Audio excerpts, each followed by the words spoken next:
All right. Okay. Good evening, everybody.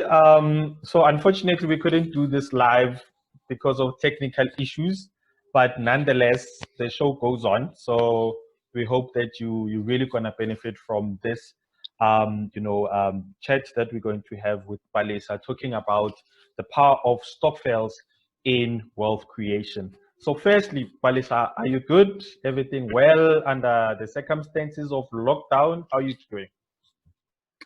I'm good. I'm well. I hope everybody's safe. Yeah. Just what we need to do under these circumstances, but Yeah. we have to keep going. No, definitely, definitely. Now, for the benefit, obviously, of the people that don't know you, can you just maybe introduce yourself, tell us what you do, and all the sweet things? Well, my name is Palesa Lengolo. I'm an author of Stokvels, How They Can Make Your Money Work for You. I'm also a financial education and investment education advocate. So I'm very passionate about financial literacy, financial education, but specifically the investment side of it is my passion. Yeah. And by profession, I'm an investment banker. Yeah, investment bank. Yeah, Jorge, you said, hey, that title is very long, wonderful stuff, but it's okay. All right. But where did this passion start with regards to Stokvels? When did you have this passion to even write a book? I would say it's her passion per se. I think every Black person has been brought up by some kind of Stokvel, whether it was in your own household or your neighbor or not. It's just that for me, it was so close because my mom used to be in a lot of Stokvels, my neighbors, my relatives. So it was almost like a normal thing that will always be there when people have passed away. People put money together or put groceries together in order to help each other. It was a community thing. But one thing that always stands up in my mind is how my mom would always remind us that she used to be in a credit lending Stokvel. She'd be like, do you think this money will take you where you are right now? My normal salary? No ways. The reason we are able to get extra money is because I do Stokvel. So if you guys don't know the power of Stokvels now, you wouldn't even be at school. So in a way, indirectly, Stokvel money put us through school because there were just a few of us, and I don't think she was going to be able to do it as a single parent with just a teacher's salary. Yeah, no. So for me, I saw the power and the passion started from there. I didn't really plan on writing the book, but when the opportunity did came, it was almost like a natural process of how it came in, because also after studying, I started working with Stokvels and working in a academy. So been a long journey with Stokvels. I've worked with Stokvels for almost 7 years now. Yeah. Now, fantastic. So obviously you mentioned the aspect of being an investment banker, and I'm sure obviously you've dealt with different clients. Now, when it comes to wealth, according to you, I think, a lot of the times, that line is really blurry for a lot of people just to understand what wealth is. Now, in your own words and in your own understanding, how would you define what wealth creation is? So when somebody is creating wealth, and what are we talking about? I mean, I'm a layman person on the street, and I need to know about this concept. What is it all about? So wealth, there's two ways I look at wealth. Obviously, there's subjective way, the freedom of time, happiness and abundance, peace, and all those great things that are subjective. And then there's also the objective way of wealth also. Now, there is an accumulation of assets that are going to create an income over a very long period without your interference in them. For me, creating wealth doesn't necessarily mean you having to do something physically. It's a journey that you keep on building and making sure the blocks that you are building are enough to make money for you. So it's a really accumulation of assets that generates income. For me, that is what wealth is. Yeah. Okay. And now we talk about an industry that generate about 44 billion rand per annum. Now, actually at 50 now. you know, I even say that, I mean, that amount for me, it's even, you know, it's not really accurate because that is documented amounts, you know. Now, what about, you know, the money that, you know, exchange hands between Utabo and Lebo on a monthly basis? So that amount doesn't hit the bank. So that is not documented. So you can imagine how much of that is circulating within different communities. Now, with all of this amount, I mean, for the 50 billion, it's a lot of money, right?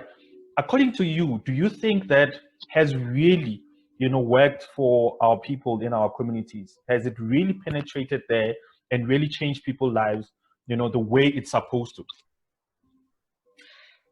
Not really. That's why we can reference to it a lot on this big number, 50 billion.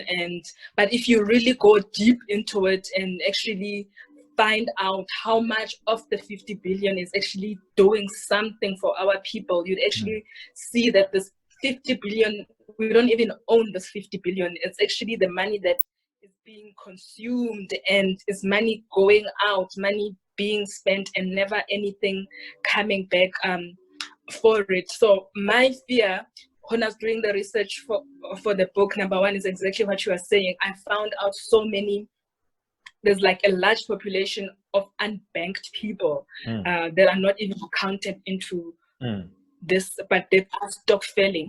And also the fact that you keep on referring to this amount, yes, it's great for marketing, but we don't want to be sitting here in 5 years' time and still saying 60 billion industry and not being able to account for it exactly of that 50 billion. What happens? So the fact is only 10% of that 50 billion actually goes towards investment opportunities or towards creating wealth activities. The rest of it is either funeral, grocery, and all the other consumable type of Stokvels that are doing it within the 50 billion. So for me, it's great that there's such a big industry, but the most important thing is, what are we doing with it? Are we creating wealth with this 50 billion? And my question also would be, actually, since we found this 50 billion here, let's do it whatever we can, even if it's just 5% of the 50 billion. Some of it has to go to creating wealth for our people, or to bettering our lives or the economy of the people that are in Stokvels. Yeah. No, and I'm glad you say that, because I think for me, one of the things that made me to even think about the Stokvel in Bezo was the fact that, you know, I also became very involved with Stokvels around property investing, and I saw the power, you know, that lied in obviously the power of the collective. And that for me was really talking to the migration of just saving money, you know, but to also now, as you said, now getting into strategic assets. But of course, there's a certain kind of understanding for somebody to start to get to, you know, acquiring strategic assets. Now, from the basis point of view, if we have to really start at the beginning, you know, going to our people and start to educate so that they can get to that platform, what is needed, you know, for us to actually, you know, get that foundation right? Because obviously without that foundation, you know, anybody that is in Ivory Park or is at Guguletu, you know, they don't know what we're talking about when we talk about strategic assets. How can we put this simple language so that people start to understand and that they can be able to start to implement? I think we need to go back, first of all. So the reason why we are even here today with the big industry with billions that hasn't done much with it is not because people didn't want to get into this opportunity. It's not because they are ignorant or they're not well educated enough in terms of formal education. But I think because Stokvels is such an old traditional model, we are fortunate enough in an age where there's information, we're talking about it. They never had these opportunities. There's books. They never had these opportunities. Like 20 years ago, actually, I won't even go 20 years ago.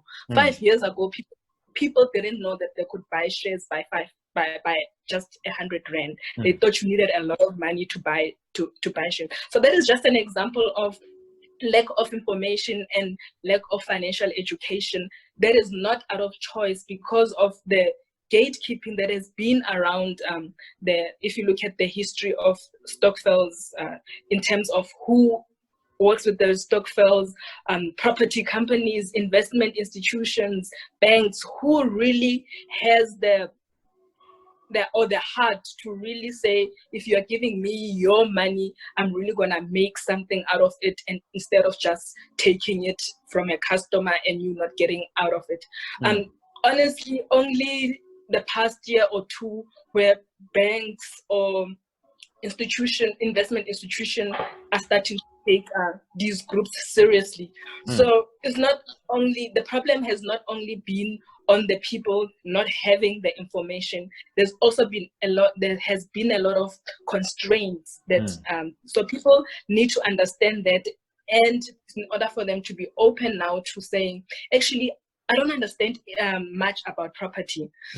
How about go to Gavin as a group so that we can actually so people have to take the initiative themselves, because we are the new generation that is trying to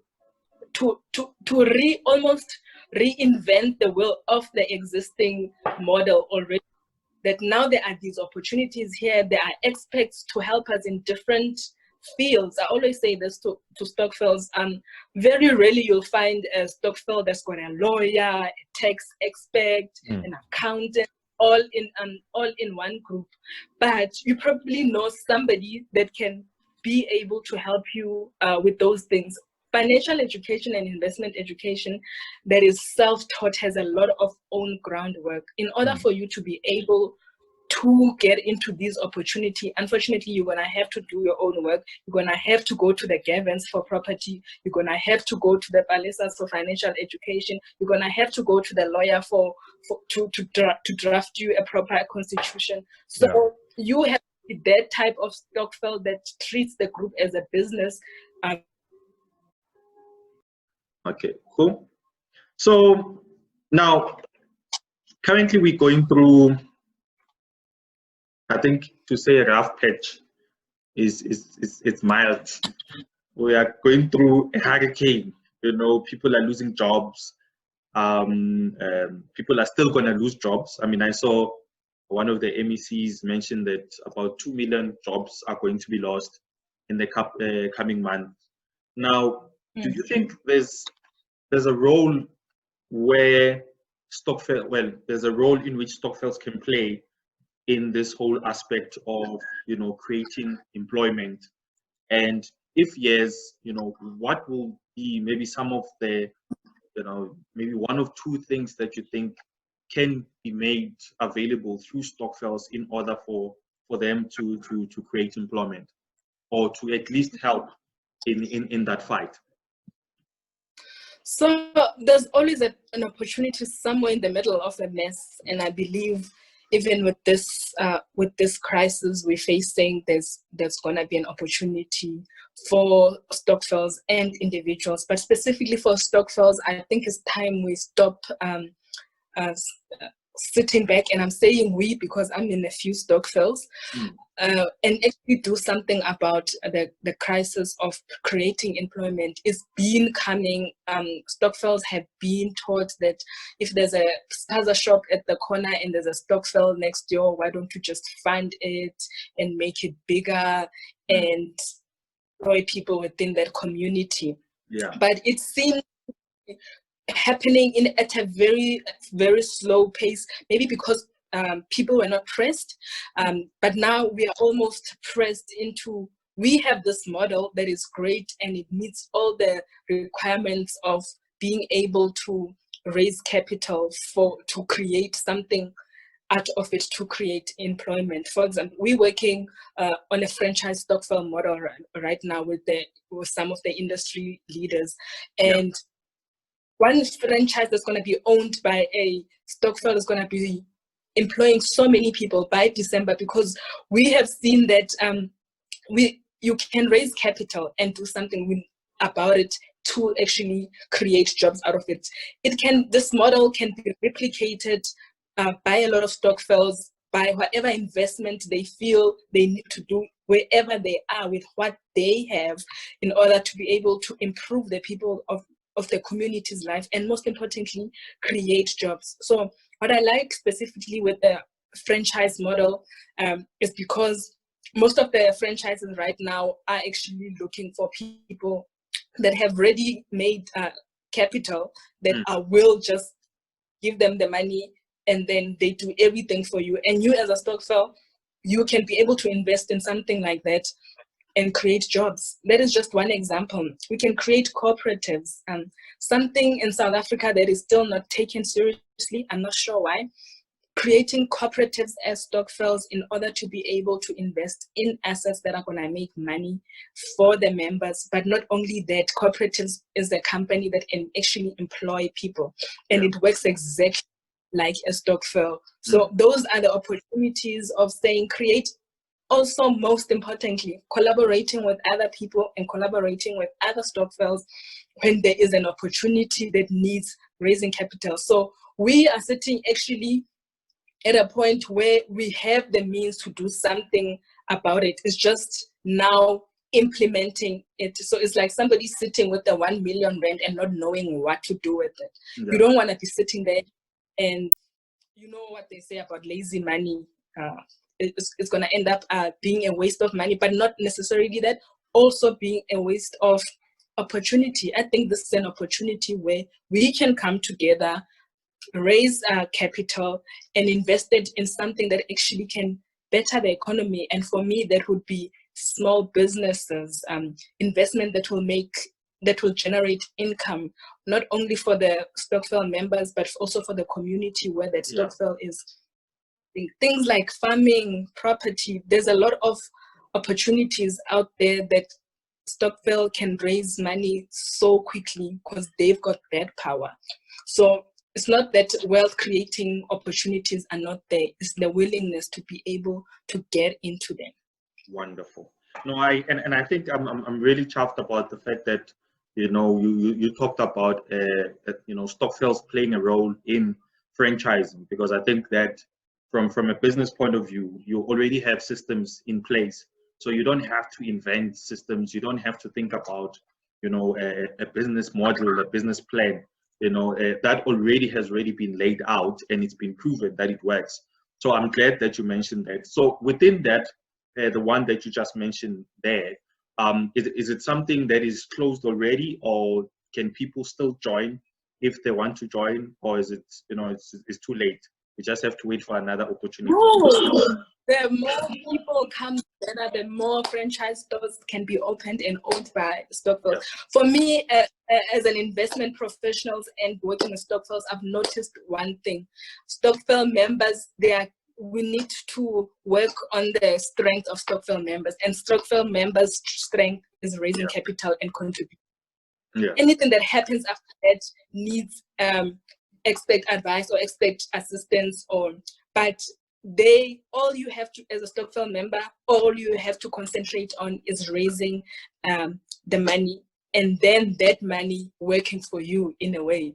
Yes. So in terms of the project of the franchise Stokvel, I'll give you the details, where there's a database that we are building where everybody is going to be sent an information pack on how it's going to work with the first group and how they're going to own the first franchise by December. So the whole point why everything needs to be fast-tracked is because of what's happening right now in the country, actually showing that there is solutions Stokvels can be able to get into, in terms of also being part of the solution of saving our economy. So the franchise is going to be invested by Stokvel members, but the franchise is also going to be able to employ people. And most importantly, when it comes to investments like franchises are very easy to get into because of the system that you already said. But most importantly, investment that make you not your physical presence not to be there as a member are always great for Stokvels, because Stokvels are a group of people, and it can get complicated when there's a lot of you being involved in business. But there's things in place. We're working on a great model that I think it's going to be very satisfactory to the people that are going to be enjoying, that are going to be joining, and most importantly, creating jobs. A lot of people are going to be losing jobs. This is your chance to actually create jobs via and the nice thing about it is that nobody needs to be, you don't have to leave your job, your career, or anything. For me, that is my favorite thing about being in Stokvels. All I have to do is put the money there and make sure the money is going somewhere to go work for me. I don't have to go specifically to that place where it's working for. If we can have that mindset as Stokvel members, that sometimes it's just all you need to be doing is the willingness and the raising capital capacity, and let's do this. And there's a lot of a call out there on creating these small co-ops that can solve a lot of South African problems in the economy, like co-ops. Now, for me, co-ops are very important for the economy, and we've got very good examples in other countries in Africa. So if we can start there and start really looking into getting into these things, we really can make a difference in terms of getting out of this crisis as solutionists. Yeah, no, definitely. And so, you know, whenever I do these interviews, I always like to throw in some scenarios. You know, it's just for you to be able to just guide, you know, somebody that will be out there. So now I have 3 scenarios that I want to throw at you, and then you can be able to provide us with your insight there. So the first scenario is that you have a group of people that are saving, let's say 200 Rand every month. There's 10 of them. So they've been saving all of this money for the past year. And, you know, like a lot of people, they just feel that saving is good, but they haven't heard about this whole idea of creating wealth and generational wealth. So what do they need to be thinking around wealth creation, and what do they need to be doing? Okay, so that's scenario number 1. Scenario number 2, you have a group of people that have currently raised some money. So they are sitting with 350K, so 350,000 that they have. Again, they're sitting there in the bank, and they've never heard about creating wealth. They've never heard about this idea. So all of a sudden, now they hear it. What do they need to be doing? What do they need to be thinking when it comes to wealth creation? And lastly, you have a group of 60-year-olds, you know, they also been doing this for all these years, for 20 years. And again, they hear you talking about wealth creation. What should they be thinking? Is it too late, or is there something that they can be doing and start to implement around wealth creation? So you can start with scenario number 1. So the guys 200. Yeah. Okay, first of all those 3 scenarios, they would need an information. Information is empowering. You will not know of the detail of these opportunities if you don't inform yourself. And information is not necessarily only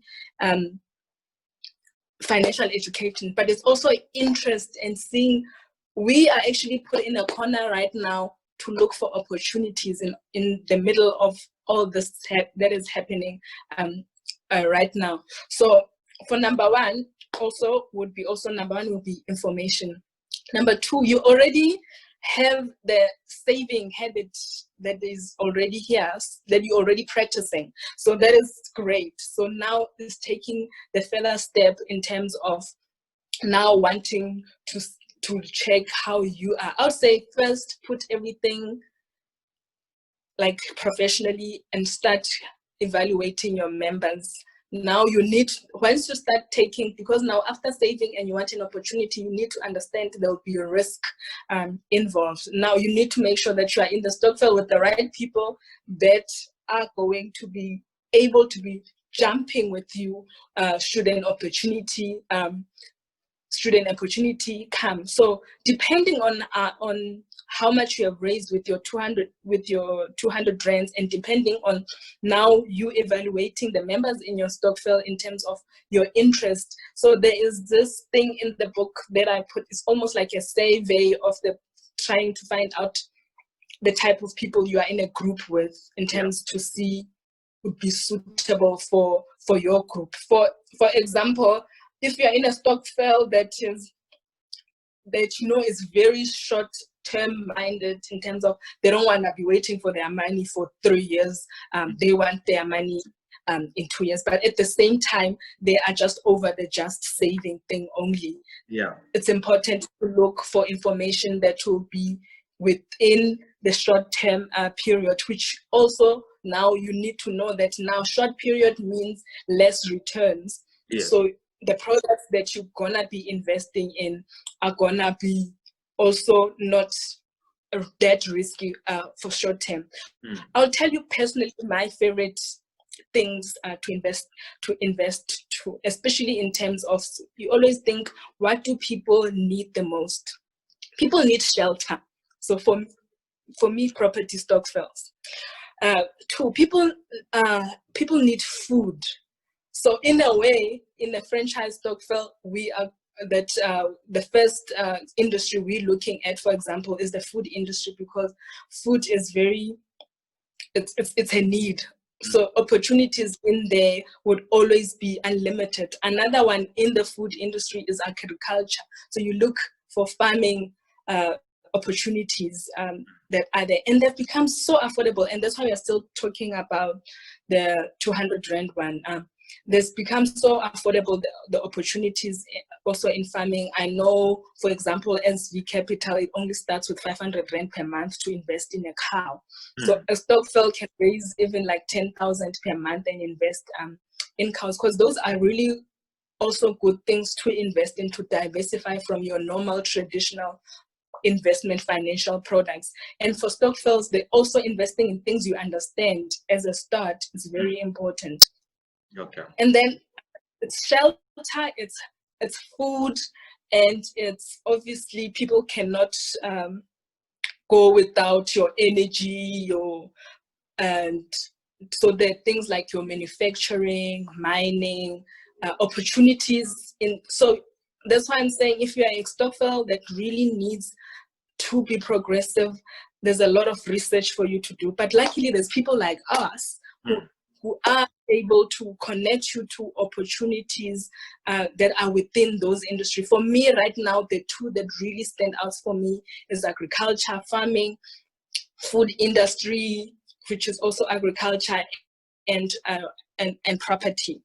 Yes, there's a lot of others, but for me, those are the most needed right now. And no matter what crisis we go through, people always need a place to stay. People always need food.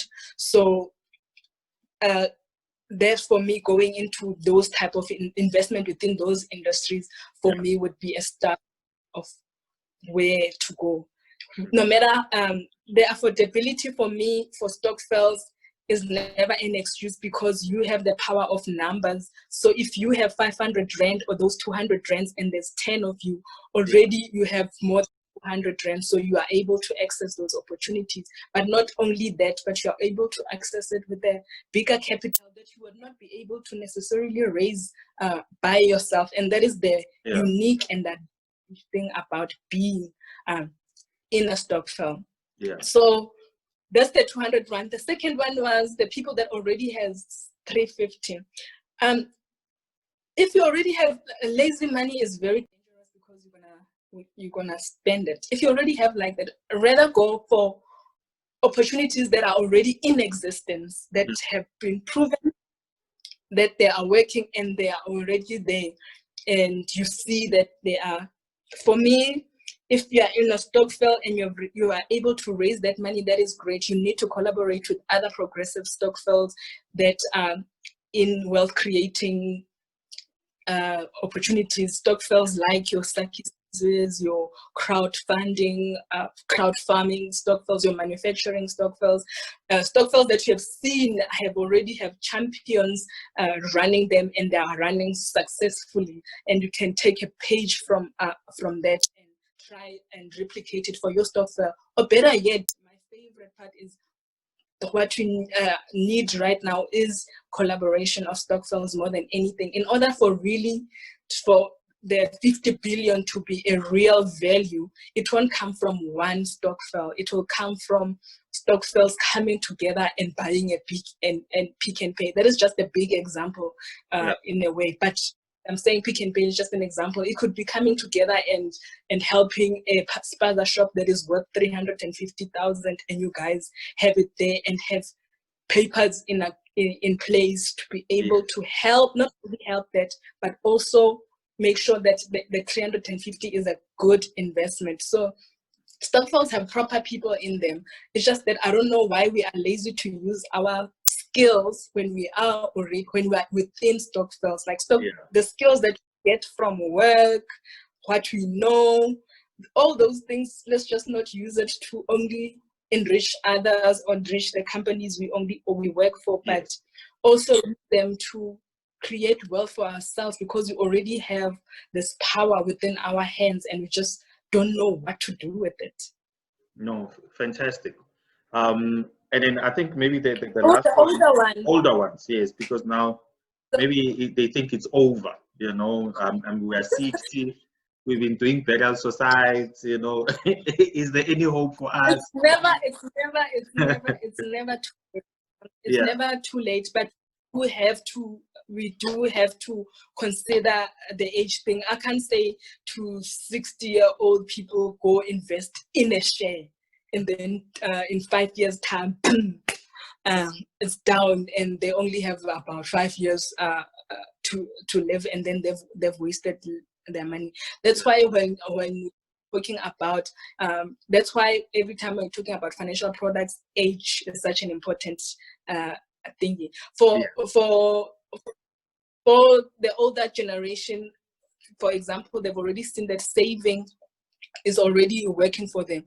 For me now would be taking opportunities that are less riskier than what the younger generation would be doing, but also not just sitting in a 1% interest type of a account now, because we've got all this information as the younger generation. I think it's our responsibility now to actually help the older generation to identify those opportunities that are less riskier and that would be suitable for their age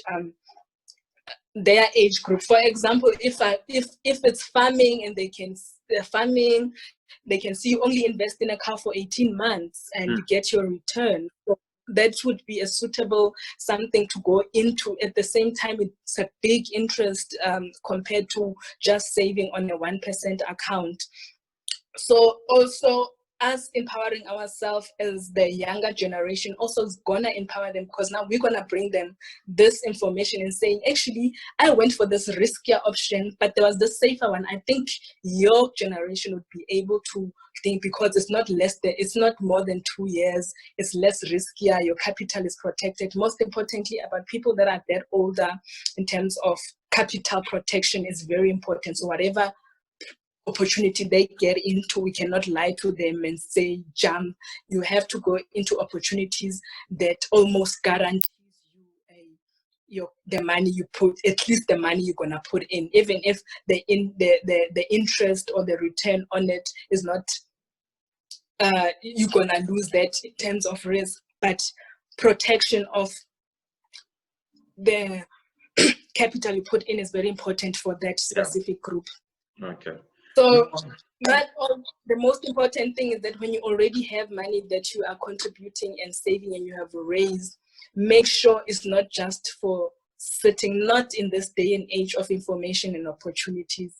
Otherwise, we're going to be sitting here again in 10 years' time and talking like those old people of Stokvel who say, yo, you know when the Stokvel started, it was only a rent industry. Look at it where it is. But when you try to find out what did we do, personally, when I wrote the book, I was like, I refuse to be part of the Stokvel generation that's just saved and bought groceries.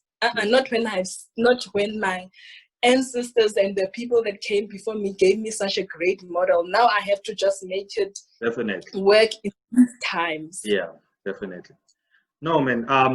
Palesa, I think we covered it a lot, and I'm sure that obviously the people that are listening will definitely take some insights around what you spoke about. you know, especially the power of the, you know, collaboration, which is very key, that you mentioned, power of information, and of course, power of implementation. I think those are very powerful indeed. And I'm sure, and I hope that, you know, definitely we will be able to use the tools that you've provided with tonight. On that note, I really want to thank you for coming through and agreeing to do this with me, with all of the glitches around technology and all of that stuff. But anyway, I'm sure we're gonna definitely do this again. You know, obviously in better circumstances, but like anything else, you know, I believe that whatever obstacles we find our way, we should always find a way to get all over them. Now, I think maybe just to give the details in terms of somebody that wants to buy your book, and obviously maybe reach out to you, they need some of your services. Can you maybe provide us with your contact details so that they can be able to, you know, get hold of you and buy your book? I actually forgot to talk about that. The book, you can get it from all the book leading stores nationwide. Is on exclusive back-end books. It's also available from mobile and online people, Zap Media, Afroculture, Black-owned booksellers. It's available everywhere. To get to me, I'm Palesa Lengolo on Facebook, Palesa Lengolo on Twitter and Instagram. My email is info@palengoholdings.co.za. I'm always happy to share information, happy to educate, but most importantly, also happy to learn from people like you, Gavin. You've been doing a great work with videos. They're very learning. I specifically love property is one of my favorite assets, so I'm learning a lot in that aspect because it's not my specialty. So if you want to be an investor, you're gonna have to be obsessed with information, obsessed with doing research, and obsessed with taking opportunities and not letting your money just sit and wait for nothing. We are in an information age. Let's take an advantage with it. Let's not just let this great model pass us by like they have with many people that have come before us. But otherwise, stay safe. Let's keep on trying to create wealth for ourselves, especially Black people. And I think we can do it if we work together. Definitely. No, thank you so much. Thank you for having me. Thank you so much. And may you have a super and a wonderful rest of your evening. And yeah, we'll be in touch, and definitely we need to have more of these discussions. Thank you. Thank you for having me. All right. Thank you so much.